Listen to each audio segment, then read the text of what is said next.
শাহজাহান কবির বীর প্রতীক, ৭১-এর দুর্ধর্ষ নৌ কমান্ডো, বাংলাদেশের জন্মযোদ্ধা। মুক্তিযুদ্ধের মোড় ঘুরিয়ে দেয়া অপারেশন জ্যাকপট এর একজন গর্বিত সদস্য তিনি। এই গৌরবের পেছনে রয়েছে তার পিতার বীরোচিত আত্মত্যাগ। পাকিস্তানি সেনাদের হাত থেকে ছেলেকে বাঁচিয়ে দিয়ে মৃত্যুকে আলিঙ্গন করেন চাঁদপুরের দাসাদি গ্রামের সফরমালী হাই স্কুলের প্রধান শিক্ষক মোহাম্মদ ইব্রাহিম, বিএবিটি। বাড়ি থেকে আমরা অপারেশন করার কথা ছিল। চাঁদপুরের উত্তর হইলো আমাদের বাড়ি মেঘনার পারে, আর চাঁদপুর অপারেশন করতে হইব চাঁদপুর শহরের মধ্যখানে ডাকাতিয়া নদী আছে, ডাকাতিয়া নদীর ভিতর। তখন বলছে এখান থেকে তোরা অপারেশন করতে পারবি না, চাঁদপুরের দক্ষিণে গিয়া আমার মামার বাড়ি আছে শহরের সঙ্গে, ওখান থেকে তোরা থেকে অপারেশন করবো। এইগুলো ওনার অনলাইন, ওনার পরামর্শে আমরা চাঁদপুরের অপারেশনটা সাকসেসফুল হয়েছিল। পাক বাহিনী যেভাবে জানছে। ভারতের আলিগড় মুসলিম বিশ্ববিদ্যালয় থেকে প্রথম বিভাগে স্নাতক ডিগ্রি অর্জন করা মোহাম্মদ ইব্রাহিম নিজ গুণে সর্বমহলে সমাদৃত ছিলেন। তার ৬ সন্তানের মধ্যে শাহজাহান কবির চতুর্থ। ১৯৭১ সালের ১৫ই আগস্ট মধ্যরাতে অপারেশন জ্যাকপটের অধীনে নৌ কমান্ডো বাহিনী চাঁদপুর নৌবন্দরের ডাকাতিয়া নদীতে মোহাম্মদ ইব্রাহিমের পরামর্শ ও পরিকল্পনা অনুযায়ী অপারেশন পরিচালনা করে। লিম্পেট মাইনের আঘাতে ৬টি জলযান গভীর পানিতে ডুবিয়ে চাঁদপুর নৌবন্দরকে সম্পূর্ণভাবে অচল করে দেয়া হয়।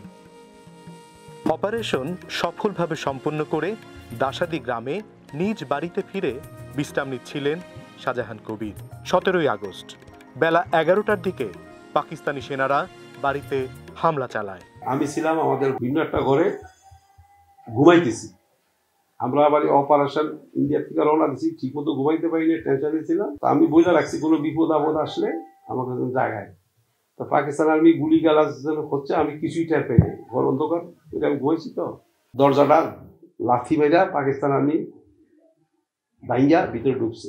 আমি লাফ দিয়ে উঠে দেখি পাকিস্তান আর্মি দুইটা আমাকে দুই দিক দিয়ে ধরছে, গালি গালাজ দিল, দিয়া রাইফেল দিয়ে কাজ বাইরে গেছে। দরজা দিয়া বাইরে থাকে দেখি আমার বাবাকে এখন পিটাইতেছে, মায়ের খাচ্ছে, কিন্তু আমাদের কথা বলে নাই, কোন বাড়ির ছেলে কি নাম দাম জানতে চাচ্ছে, কিছু হয়নি। এরপর সামরিক ক্যাম্পে নিয়ে যাওয়ার জন্য তাদের হাত পা বেঁধে নৌকায় তোলা হয়। মোহাম্মদ ইব্রাহিম চিন্তিত হয়ে পড়েন। ছেলে যে একজন নৌ কমান্ডো, এখন পর্যন্ত পাকিস্তানি হানাদার বাহিনী তা জানতে পারেনি। বাবা আমার সোয়েন্সি থেকে কানে কানে বললো, তোকে তো মেরে ফেলবে যদি বুঝতে পারে তুই নৌ কমান্ডো, তোর এখান থেকে পালাইতে হবে। তা আমি বললাম আমি পালাবো, তোমার অবস্থা হবে কি? তোমাকে তো মেরে ফেলবে। না, আমাকে মেরে ফেলবে না, আমি তো নৌ কমান্ডো না। পথে একটি হিন্দু বাড়িতে হামলার পরিকল্পনা করে পাকিস্তানি সেনারা। এ সময় নৌকার ছোঁয়ের ভেতর বসে ছেলের হাত পায়ের বাঁধন খুলে দিয়ে তাকে পালিয়ে যেতে বলেন মোহাম্মদ ইব্রাহিম। বলেন দেশ স্বাধীন করতে হবে। এছাড়া নৌ কমান্ডো বাহিনীর অপারেশনের গোপনীয়তা শত্রু বাহিনী যাতে জানতে না পারে, সেই জন্য তাকে এখনই নৌকা থেকে কৌশলে পালাতে হবে। এখন আমি পরিকল্পনা করলাম এই মুহূর্তে আমার এখান থেকে পালানটা ঠিক হবে না। পাকিস্তান আর্মি ৪-৫টা নৌকায় অস্ত্র শস্ত্র আলা, আমি যদি এখান থেকে পানিতে জাম দেই তখন তো আমাকে নৌকা দিয়ে ঘেরাও দিয়া গুলি করে আমাকে মারবে। তা আমি ওদের বাড়িতে যখন ঢুকবে পাকিস্তান আর্মি, তখন আমি নৌকার থেকে জাম দিয়া পাট খেত ধান খেত দিয়া আন্ডার ওয়াটার সুইমিং করে জঙ্গলে গিয়ে পালাবো। শাহজাহান কবির বাবাকে নিয়ে পালিয়ে যেতে চেয়েছিলেন, কিন্তু মোহাম্মদ ইব্রাহিম রাজি হননি। বাবাকে বললাম আমি চাচ্ছি তোমাকে নিয়ে যাওয়ার জন্য। তুই তো আমাকে নিয়ে যেতে পারবি না, আমি সাঁতারও কাটতে পারবো না, বরং আমি নৌকাতে থাকি, তুই পালিয়ে যা। বাবার নির্দেশ পেয়ে সুযোগ বুঝে নদীতে ঝাঁপ দেন শাহজাহান কবির। আমার পরনে জাঙ্গিয়া ছিল, লুঙ্গি ছিল, আর গেঞ্জি পরা ছিল। তা এখন আমি জায়গাটা পরে লুঙ্গিটা খুলে ফেলেছি, সাঁতার কাটতে করলে লুঙ্গি দিয়ে তো আর সাঁতার কাটা যাবে না। তখন আমি সোয়ার নৌকার ভিতর থেকে পাকিস্তান আর্মি যেটা দুই মাথায় নৌকা দাঁড়িয়ে রয়েছে, তো পা ধরে নিচের থেকে টান দিয়া দ্রুম করে পানিতে ফালিয়ে দিছি। আর এক মাথায় তো আর একজন রাইফেল দিয়ে দাঁড়িয়ে সে তো আমাকে গুলি করবে, আমি নৌকা জোরে এমনি নাড়া দিছি আর সেও পানিতে পড়ে গেছে। পানিতে জাম দিছি, জাম দিয়া ধান ক্ষেত পাট ক্ষেতের মধ্যখান থেকে সাঁতার কাইটা আমি জঙ্গল পাশে ছিল ওদিকে যাচ্ছি। আন্ডার ওয়াটার সুইমিং করি, কতক্ষণ পরে আবারই নিঃশ্বাস ফেলানোর জন্য উপরে মুখ উঠায়, আবারই সাঁতার কাটি, আবারই উঠায়।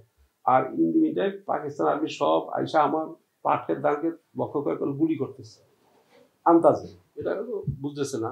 আল্লাহর রহমত আমার গায়ে গুলি লাগে নাই। আমি পাশে জঙ্গলে গিয়ে ঢুকলাম, তারা আমার ডেড বডি খুঁজতেছে, তারা ডেড বডি পায় নাই।